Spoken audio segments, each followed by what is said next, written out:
Oke, Assalamualaikum warahmatullahi wabarakatuh. Nama saya Muhammad Taufikur Rahman Al-Dai, Farmasi semester 8. Nomor NIM saya 11 2018 0103.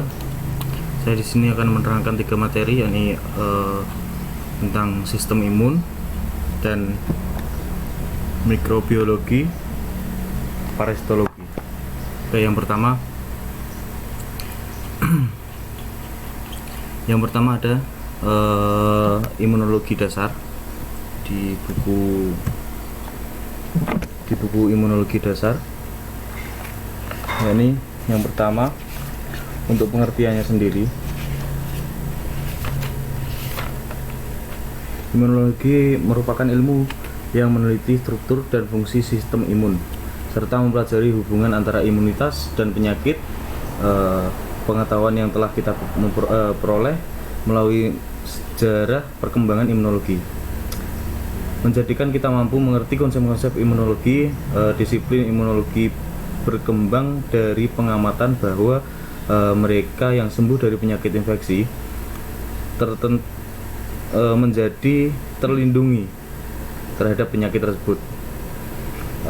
Imunologi diambil dari kata Latin, yakni immunos, yang berarti dikecualikan, dan immunity dalam bahasa Inggris yang berarti terlindungi dari infeksi. Pengobatan secara imunologi tidak bisa dilepaskan dari penyakit cacar. Penyakit cacar pertama tercatat di Cina dan kemudian menyebar ke Turki, Asia Tengah melalui perdagangan nasional, dan akhirnya sampai ke seluruh dunia pada tahun 1000 sebelum Masehi. Ahli-ahli Cina telah mempraktekkan sejenis imunisasi dengan menghirup puyer dan yang dibuat krusta lesi cacar. Dan untuk sistem imun sendiri dapat dibagi menjadi 2 sistem. Ya, ini halaman. Oke. Dapat dibagi menjadi 2 sistem, yakni spesifik dan non spesifik. Dan untuk pembagiannya sendiri di non spesifik ada 3 bagian, yakni fisik, larut, selular. Dan untuk pembagian di spesifik ada humoral dan selular. Sistem imunologi dapat dibagi menjadi 2 imun, yakni imun alamiah atau non spesifik, natural, innate. Ini selanjutnya akan disebut menjadi imun non spesifik dan spesifik. Mekanisme utama dan perbedaan antara kedua sistem imun terlihat pada gambar di atas. Nah, di sini. Dan mekanisme imunitas spesifik timbul atau bekerja lebih lambat dibandingkan imunitas non spesifik. Oke. Yang selanjutnya materi mikrobiologi. Oke, untuk mikrobiologi sendiri di sini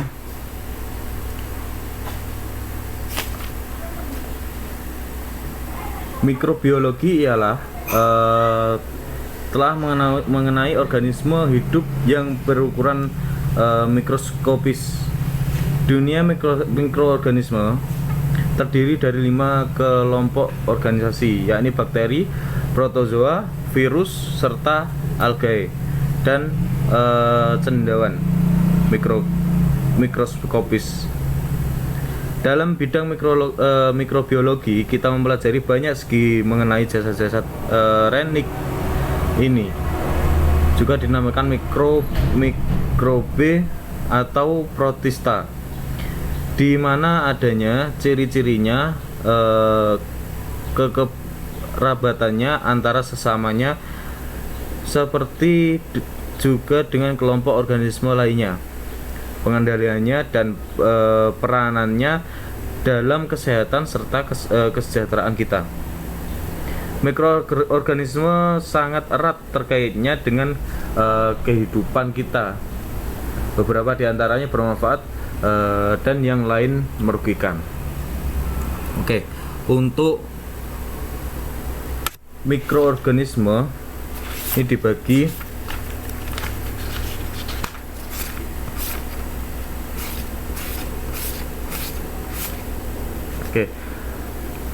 pada penelitian peralihan abad ini telah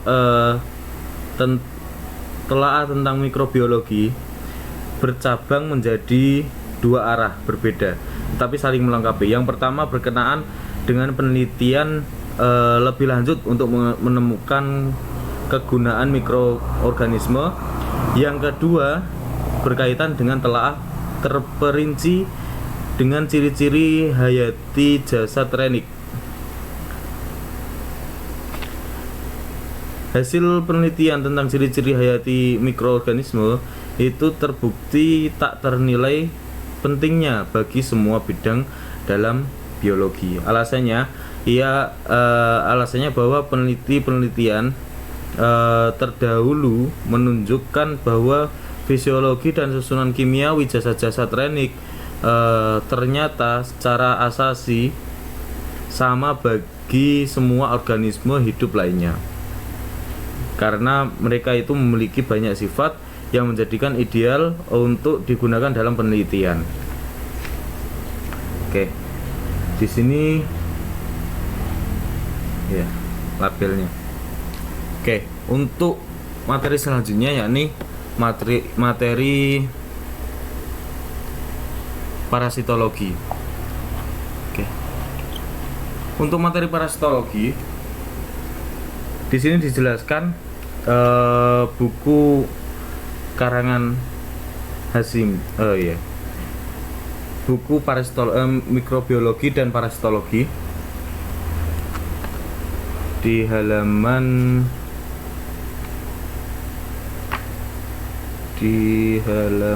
berapa? Halaman 95.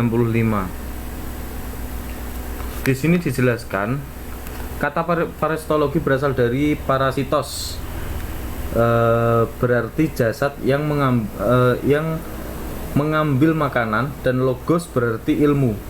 Beberapa istilah parasitologi adalah ilmu yang mempelajari organisme yang hidup untuk sementara ataupun tetap di dalam dan atau pada permukaan organisme lainnya untuk mengambil makanan sebagian atau seluruhnya dari organisme tersebut.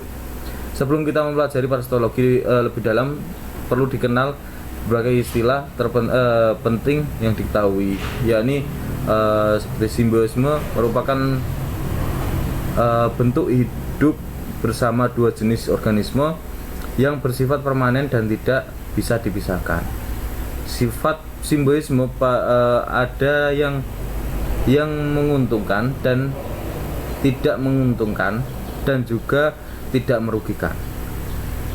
Yang paling mendapat perhatian kita adalah yang merugikan. Yang kedua, yang kemudian disebut sebagai parasit. Jenis parasit menurut sifatnya adalah beberapa, yaitu parasit obligat, parasit fakultatif, parasit monoksen, parasit poliksen, parasit pepanen, parasit temporer. Nah, untuk yang pertama parasit obligat, yaitu bentuk simbiose di mana parasitnya tidak dapat hidup tanpa hospes. Dan yang kedua parasit fakultatif, yaitu simbiose di mana parasitnya dapat hidup walaupun tanpa hospes. Yang ketiga parasit monoksen, yaitu simbiose di mana parasitnya hanya dapat hidup dalam satu spesies hospes. Yang keempat parasit poliksen, yaitu simbiose yang menghinggapi lebih dari satu spesies. Yang kelima, parasit pepanen, yaitu bentuk simbiose di mana parasitnya selama hidupnya tetap pada hospesnya. Yang keenam, parasit temporer, yaitu bentuk simbiose di mana parasit pada hospesnya hanya sewaktu-waktu. Oke. Untuk hospes sendiri dikenal ada 3 jenis, yakni hospes definitif, hospes intermediate, dan hospes reservoir.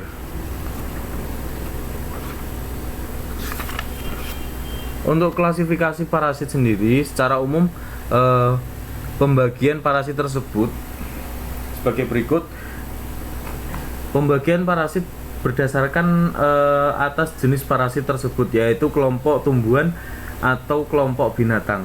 Atas dasar ini parasit dibagi menjadi 3, yakni zooparasit, fitoparasit, dan spirochaeta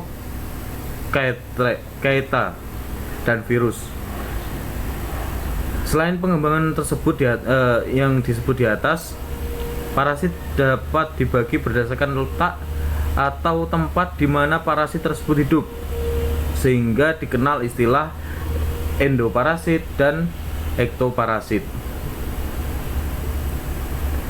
Parasitologi yang mempelajari hubungan antara manusia dan penyebab kesakitan atau kematian bagi manusia disebut parasitologi kedokteran atau medisel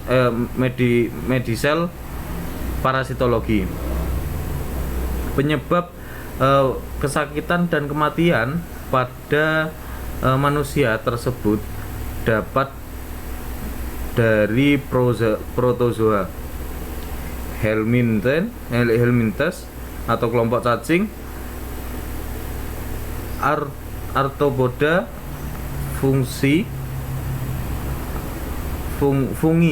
fungi atau jamur, dan virus. Oke, terima kasih untuk penjelasan saya. Mungkin ada tutur kata saya yang kurang pas dan atau mungkin ada perkataan saya yang kurang berkenan. Saya mohon maaf yang sebesar-besarnya. Wassalamualaikum warahmatullahi wabarakatuh.